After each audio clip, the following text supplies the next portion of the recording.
¿Qué tal? ¿Cómo está? Bienvenidos. Aquí estamos, como lo hacemos todas las semanas en Panorama. Vamos a tocar dos temas que creemos importantes. Uno tiene que ver con el proceso electivo que se avecina. Este es un año impar, como todos los años impares, es un año de elecciones en Argentina.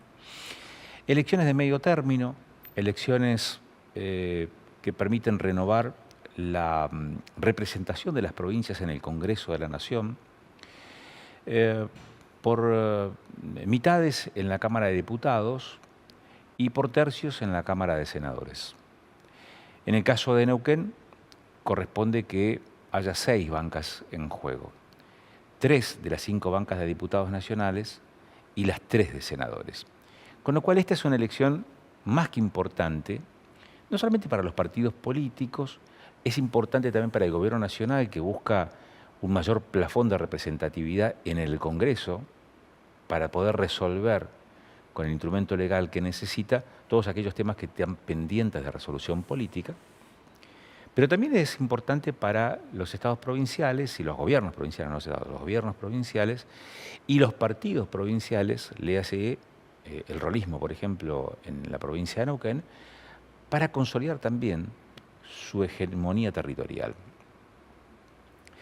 De más está decir que lo que se avecina en el caso de Neuquén es una confrontación entre el sector más liberal identificado con Milei, con el actual presidente de la Nación, y la gestión que conduce Rolando Figueroa a nivel provincial, con motivaciones distintas.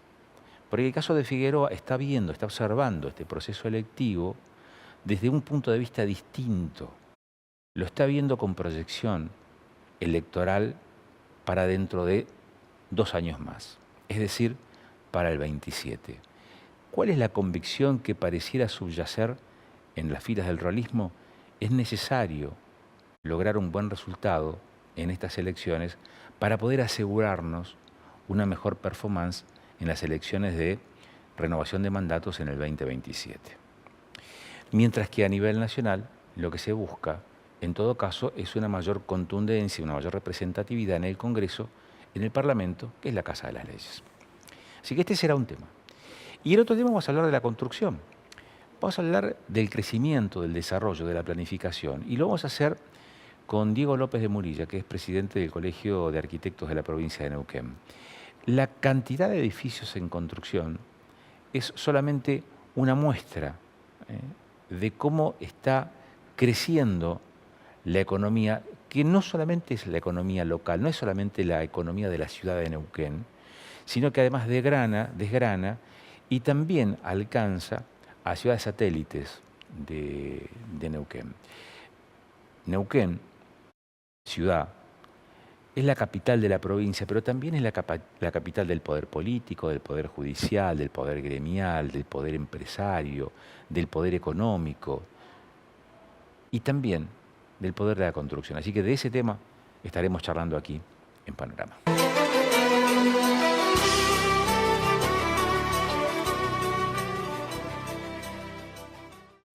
Diego López de Murilla está con nosotros, es el presidente del Colegio de Arquitectos a nivel provincial. El tema que nos convoca tiene que ver con la construcción. Diego, gracias por aceptar el convite. Al contrario, gracias. Como tantas veces. ¿Es Neuquén la ciudad capital, pero además capital de la construcción? ¿O está entre las más grandes, entre las capitales de la construcción de la Argentina, Diego? Bueno, en realidad se ha construido bastante en toda la provincia, pero sí, indudablemente, empujada por este fenómeno de los últimos años de vaca muerta, este fenómeno económico, digamos, y social, sí ha hecho que Neuquén Capital, la confluencia, y sobre todo Neuquén Capital, tenga unos números de construcción muy grandes y muy altos comparados con otras ciudades del país, con casi todo el país. Ajá. Es muchísimo. A ver, yo sé que ustedes son de números, no solamente de líneas, los arquitectos, también Sí. son de números. ¿Cuáles son los números de la construcción? Bueno, mirá, y además sostenido en muchos años, lo que no es poco esto. O sea que no es un movimiento claro, que surgió no. y se cayó, sino que se viene sosteniendo en el tiempo. Exactamente. Bajó un poquitito el año de la pandemia, nada más, simplemente porque Por el encierro. tuvimos un tiempo parado, pero no mucho. Mira, Neuquén Capital, la obra privada, quiero aclarar esto, la obra privada en la Municipalidad de Neuquén, en la ciudad, hace unos 300.000 metros cuadrados al año. Esto te da un promedio de 22.000 a 25.000 metros cuadrados mensuales. Es muchísimo esto. Si vos pones un costo de $1.000 el metro, en promedio, Que es un monto discreto, podría decir, ¿no? sí, son 22 a 25 millones de dólares mensuales. ¿Usted me quiere decir que la construcción hace circular $1 millón por día en Neuquén? Sí, con 22 a 25 días laborables por mes, exactamente. Y eso además con un fenómeno que tiene la construcción, que es multiplicador y que de alguna manera se atomiza mucho. Por ejemplo, el 50% de esto va a un montón de comercios y comercios locales. Y el otro 50% va a la mano de obra. Y la mano de obra lo vuelca al mercado, esto en forma de consumo. Entonces, el dinero del comercio de Neuquén, uno de los motores muy grandes que tiene, es la obra privada de la ciudad de Neuquén. Hay un dato que a mí me llama la atención y es la cantidad de, algunos le dicen plumas, son las grúas esas que Las se utilizan grúas.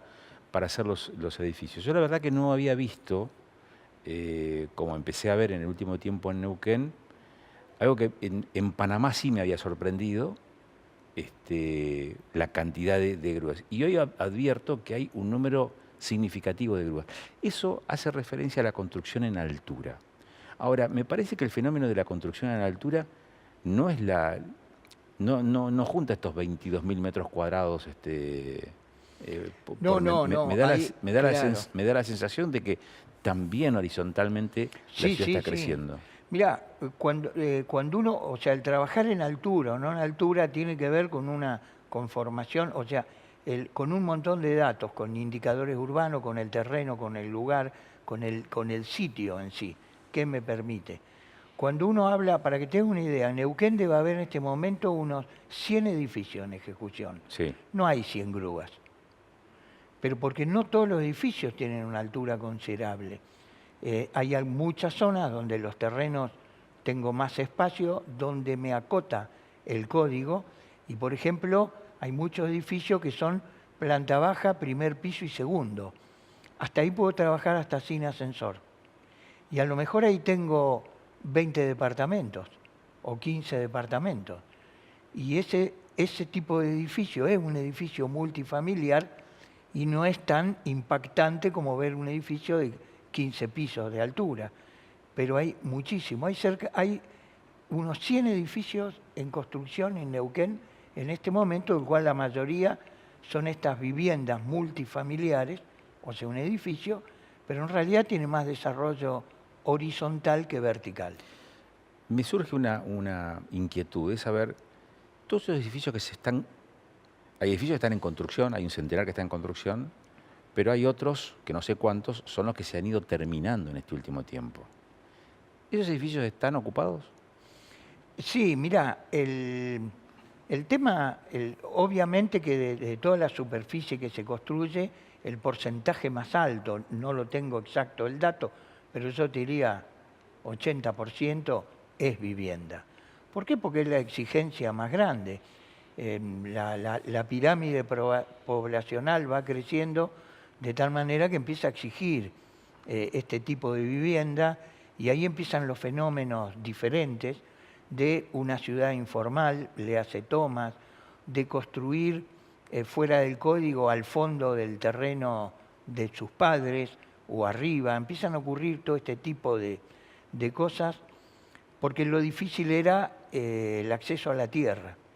Actualmente mejoró muchísimo esto, pero obviamente el comprarte un terreno, el construir entre proyectos, construir todo, por ahí estoy un tiempo bastante largo y termino accediendo de otra manera, comprando un departamento en pleno centro con muchas cosas de las cuales vivo bien, porque hay un espacio urbano y público acorde a ese sitio que permite el crecer en densidad y quizás hasta lo tengo el mes que viene. Acá se hacen viviendas para a ver, la cuota más interesante la llevan los inversionistas, Sí. los inversionistas locales. Esas unidades funcionales, esas viviendas, ¿salen al mercado inmobiliario a la venta o en alquiler? Yo creo que de las dos cosas hay. Porque, o sea, no es que de un desarrollador, no todo el edificio es del desarrollador. Él ya tiene inversionistas ahí, a lo mejor de un departamento, dos, tres departamentos, el cuales buscan tener algo para tener una renta y es muy posible que esa gente lo alquile. Pero después hay mucha gente, sobre todo los que comienzan desde cero, o sea, lo que llamamos desde el pozo, Ujú. que empezás a comprar algo con otro costo, mucho inferior, porque estoy ayudando a financiarlo, ese Sí, lo está desarrollo, ¿no? financiando. Es casi como los planes de ahorro previo. Correcto. Entonces, ahí casi que te convertís en un socio del desarrollador. Mucha de esa gente después lo vende, sí, y encara otro. Esa diferencia entre el precio de venta y el precio de ejecución, que no es algo fijo, depende del lugar, de qué es lo que hiciste, de la calidad de lo que vos vendés, pero muchas veces te permite, si se continúas esa inversión en algo más grande o en más metros Claro. cuadrados. Diego, aprovecho que usted está presidiendo el colegio a nivel provincial, de arquitecto a nivel provincial. ¿Esto tiene efecto contagio? Usted en algún momento dijo en la confluencia. ¿Eso tiene efecto contagio? Plotier, Cenillosa, Centenario, Cipolletti, Cinco Sí, Saltos. yo incorporaría a la confluencia todo con distintos, o sea, es muy difícil y obviamente no hay que comparar ni nada. Es con distintas velocidades, si querés.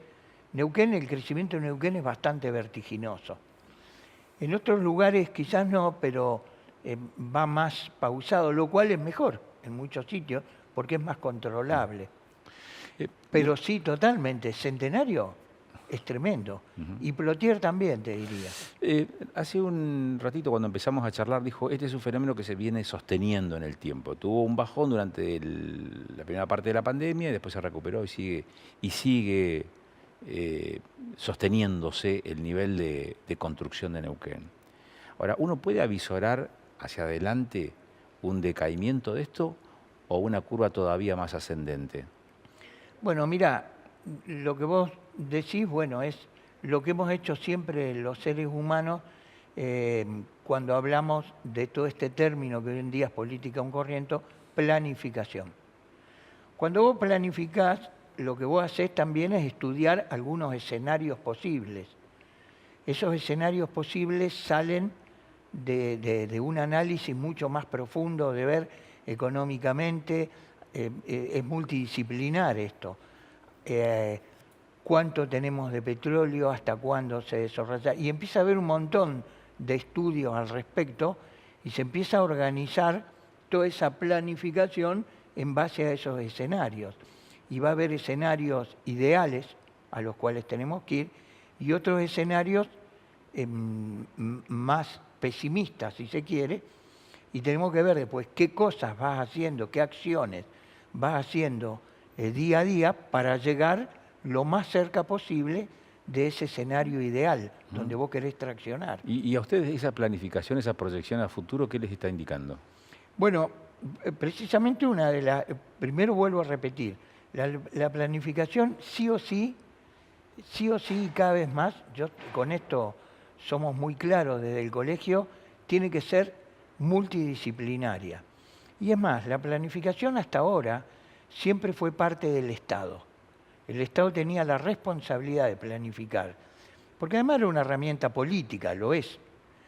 Pero la planificación es un plan que nos involucra a toda la sociedad, pero que se hace unilateralmente por parte del Estado. Entonces creemos que este paradigma tiene que cambiar. La planificación tiene que contener a todos los actores sociales de un pueblo, de una provincia, de lo que sea. ¿Para qué? Para que todos seamos parte del mismo plan, porque es importante esa continuidad. Y la planificación, sí, creo que nos indica cosas muy buenas en la medida que en el presente hagamos esas acciones que tengan desarrollo. No es lo mismo crecer que desarrollarse. O sea, son dos cosas diferentes. Le hago una pregunta un tanto compleja, si se quiere. Pero es una intriga de mi parte. Usted también dijo hace un par de minutos que todo este crecimiento y este desarrollo que está teniendo la construcción derrama cientos de dólares, miles de dólares por cada metro que se construye, y allí se favorecen los inversionistas, o sea, tiene alguna participación inversionista, el comercio, también la mano de obra local. ¿Cómo puede ser que industrias muy vinculadas a la construcción estén en una situación de zozobra de hace décadas, como son, por ejemplo, todo el circuito ceramista de Neuquén? Sí, es muy buena tu pregunta, mirá. Y en realidad eso está pasando, no es ningún fenómeno y va a seguir pasando. Las etapas no comienzan en una sociedad y terminan, no tienen comienzo. O sea, se van entrelazando, uno nunca sabe qué etapa estoy transitando y obviamente que en todo el presente siempre hay elementos que pertenecen a etapas que pasaron y hay elementos de etapas que van a venir. Hay cambios, hay muchas modificaciones. Por ejemplo, los sistemas tradicionales de construcción son muy difíciles de erradicar. ¿Por qué? Porque son muy fáciles de transmitir, son muy fáciles de aprender y porque le dan trabajo a una cantidad de gente tremenda, incluido acá en Neuquén. Creo que leí, no tengo este dato certero, pero creo que leí que hay cerca de 15.000 obreros de la construcción en la obra privada de Neuquén, multiplicado por 4 en una familia tipo, tenés 60.000 a 80.000 personas de Neuquén que viven de la construcción. No es fácil trabajar de la construcción, esto es muy fácil de replicar, de aprender, pero el sistema constructivo tradicional es el menos sustentable que existe. Hay que cambiarlo de golpe. Esto es como que querramos sacar los coches a combustible de golpe o pasar a tener autos eléctricos, es muy difícil. O erradicar la industria cementicia, es muy complejo. ¿Por qué? Porque la economía se apoya en esos pilares, pero sí va a ser un proceso de cambio. Y yo te diría que muchas cosas que van a modificar. Nosotros no podemos seguir haciendo ladrillos, horneando la Patagonia, horneando nuestra arcilla, es lo menos sustentable que hay. Pero hay toda una economía de gente que vive de eso. Entonces lo que tenemos que hacer, los profesionales, la gente que investiga, todo, es ir cambiando estos métodos e ir modificando algunos insumos, o sea, algunos materiales, ir modificándolos, cambiándolos, que hay muchas experiencias de ladrillos cocidos en frío, de ladrillos hechos con reciclaje de plástico. Hay de muchos tipos. Y yo creo que con las cerámicas también pasa un poco lo mismo. Hay que modificar esas industrias de quemar, meter, todo, aunque hoy por hoy es difícil suplantarlo, pero hay cambios, ¿eh? Hay cambios de a poquitito. Otro cambio que se va a venir, o que se puede llegar a venir, o quizás no lo vamos a ver nosotros, quizás lo van a ver otras generaciones, pero hay un recurso que es finito cuando uno habla de la construcción, que es la tierra. ¿Qué límites temporales están marcando esa finitud que tiene la tierra, la disponibilidad de tierra, para este fenómeno tan interesante que es la construcción en Neuquén? Bueno, tu pregunta es buenísima, porque el desarrollarse o crecer como ciudad no necesariamente necesita más espacio de tierra. Ahí entra este factor que es muy importante, o sea, primero entender que las ciudades crecen sobre las mismas ciudades. O sea, este es el fenómeno de la densidad. La densidad a veces la miramos con mucho miedo, con mucho temor, porque nos creemos que vamos a estar todos hacinados, apretados. La densidad tiene cosas que lo soportan y que la hacen soportar, como por ejemplo el buen espacio público. Hay muchos ejemplos de eso, inclusive en nuestra ciudad. Para que vos tengas una idea, o sea, en la ciudad, el viejo concepto de terreno, con la casita y lo que sobraba era el patio, más o menos tiene unos 35 lotes por manzana. Quiere decir que en 4 manzanas te entraban 140 familias. Acá cerquita hay unos desarrollos privados que en esas 4 manzanas que iban a entrar 140 familias, entran como 400 en una vivienda multifamiliar, 400 familias, y tienen al lado, no sé, un gimnasio, quincho, cancha de fútbol, pileta, natación. ¿Por qué? Porque recuperan el 00 como un espacio, en este caso semipúblico, para ellos. Pero lo que quiero decir es que vos podés tener buenas condiciones de vida, aumentando la densidad, si haces un espacio público donde la gente pueda desarrollar cosas. Hoy la política urbana o de desarrollo urbano en Neuquén implica dividir las manzanas en estos 30 y pico de lotes, que es todo el desarrollo que se está haciendo hacia el Distrito 7, toda la parte de la meseta de Neuquén. No veo que se esté planteando esto, o me estoy equivocando. No, sí, sí. Yo cuando hablaba de las 35 era el parcelario original de la ciudad. Esto ha cambiado, por supuesto, y se ha hecho diferente en muchos barrios. Todo. Nosotros vemos muy bien que Neuquén, en vez de presionar contra la tierra fértil del valle, un recurso no renovable, o por lo menos difícil de renovar, subió la meseta, a la meseta subió la ciudad y con éxito. Estamos convencidos y hemos sido parte como Colegio de Arquitectos de esa planificación y ese desarrollo. Y sí tiene muchos lugares, porque tampoco vos podés generar una sola solución. La ciudad es un ecosistema y cuanto más soluciones y alternativas tenga, más posibilidades de sobrevivir existen.